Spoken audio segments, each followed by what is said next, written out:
Yo pienso que el eje de la reflexión sobre la modernidad que ha planteado Guillermo, de algún modo se refiere al hecho, para mí, de que la modernización es un mandato que nos exige reprimir y expulsar a la India o al indio interior, que es de algún modo la gente de a pie que puebla campos y ciudades y que crea los recursos para la reproducción cultural y material de la sociedad. Y creo que lo que hacen las agendas progresistas de los gobiernos latinoamericanos es una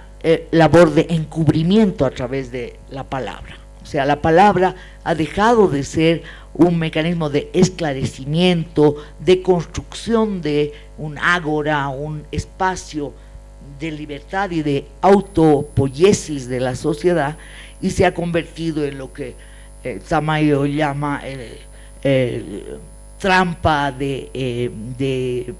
artificios y de parodias, y también ruido. O sea, la palabra confunde, es un ruido, es un caos que impide pensar. Y lo que se revela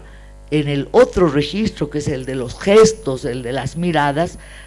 muestra otra cara de este mestizaje, de esa táctica fallida de hegemonizar a través de esta palabra impostada el escenario público. Entonces yo pienso que estas formas de encubrir el conflicto colonial y la mentira colectiva que se teje en torno a las palabras no impide que resurjan de forma a veces caótica y fragmentada las rabias de pasados no digeridos, ¿no? Y esto se expresa incluso en los niveles más personales, ¿no? El mestizo que funge de gamonal, se siente dueño de vidas y haciendas, la borrachera catártica del resentido, la violencia misógina que incuba este tipo de personalidad.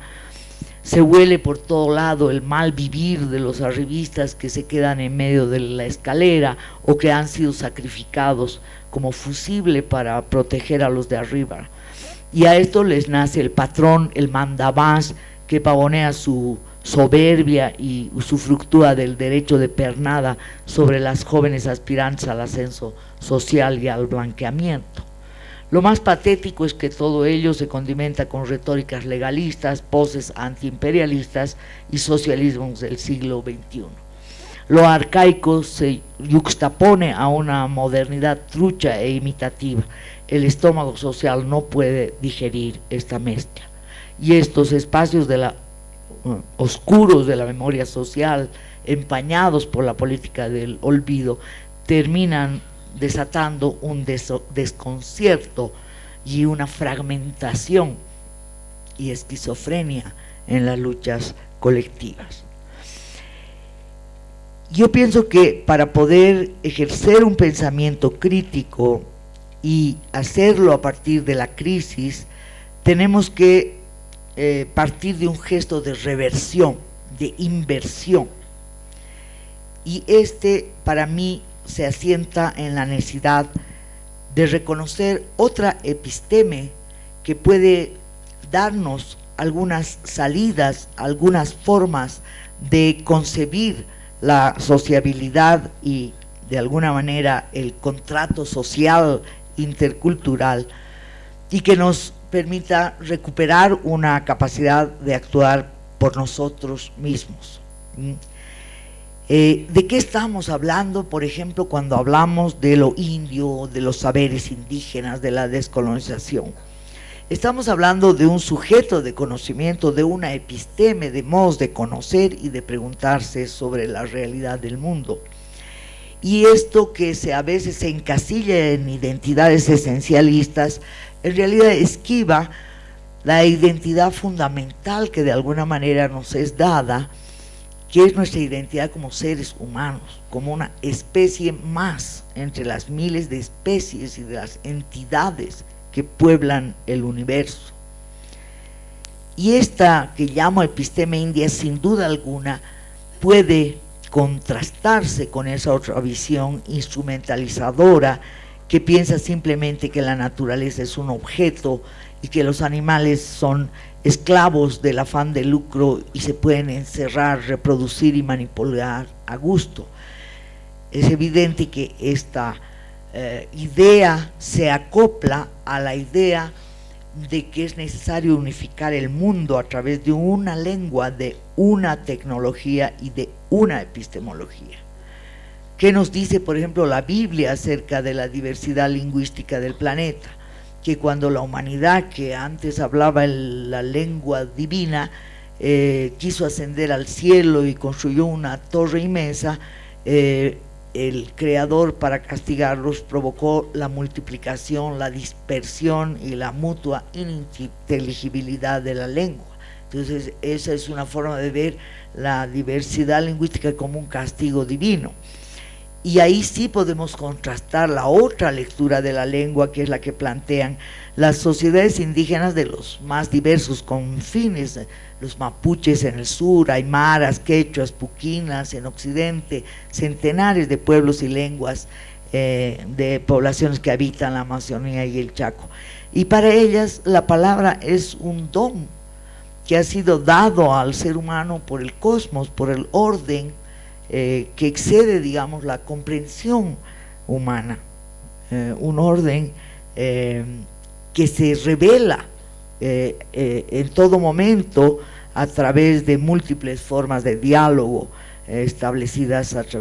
por el chamanismo y muchas otras formas de relacionarse con el todo. Y por eso la palabra es una dotación que entraña una potencia, pero también una gran responsabilidad. La gente humana tiene un mandato cósmico en el uso de la palabra para conocer, para comprender, para cuidar la pacha y para ponerse al servicio de la reproducción de la vida. Y por eso, lejos de ser un castigo, la diversidad lingüística de la humanidad es un regalo, es un don, pero también es una responsabilidad y un mandato, porque no es posible pensar que semejante inmensa multiplicidad de paisajes, de especies, de ecosistemas de la tierra se puedan nombrar en una sola lengua. Cada ecosistema genera sus necesidades lingüísticas, la multiplicidad del léxico para el mundo vegetal de la Amazonía contrasta con la inmensa riqueza del modo de llamar y nombrar a las llamas en el altiplano, y así infinitos ejemplos de que la lengua se teje con el paisaje y con la habitación humana del planeta, en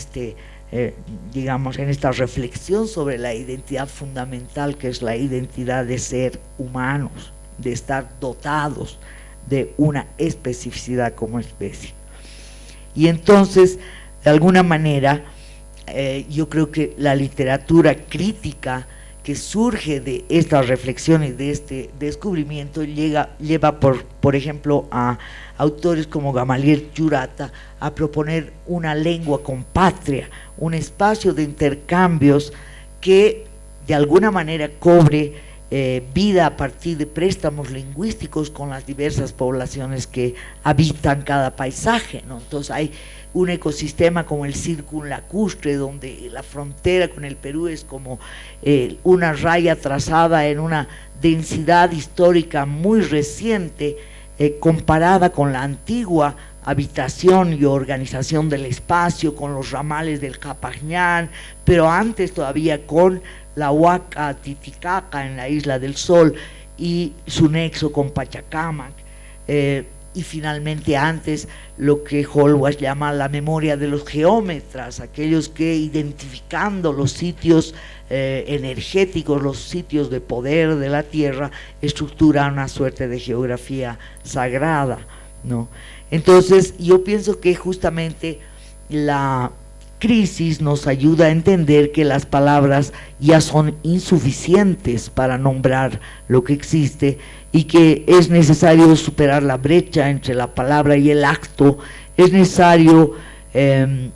que no permitamos la conversión de nuestras bibliotecas en cementerios del saber, y que hagamos del saber y de la lectura un alimento, pero no un sustituto del conocimiento por la vía de la experiencia y por la vía del habla y de la comunicación. Y claro, este tipo de lengua que de algún modo yo practico en mis textos, etcétera, lo encuentro también en muchas de las expresiones de la literatura contemporánea y que de alguna manera reflejan este proceso como de reconversión de la lengua imitativa, mimética, paródica, de las fórmulas del norte, y se convierta en una forma de diálogo que construya una posibilidad de comprendernos de mejor manera y de crear espacios públicos y espacios además de conocimiento a través del arte, de la literatura o de la sociología, para construir una especie de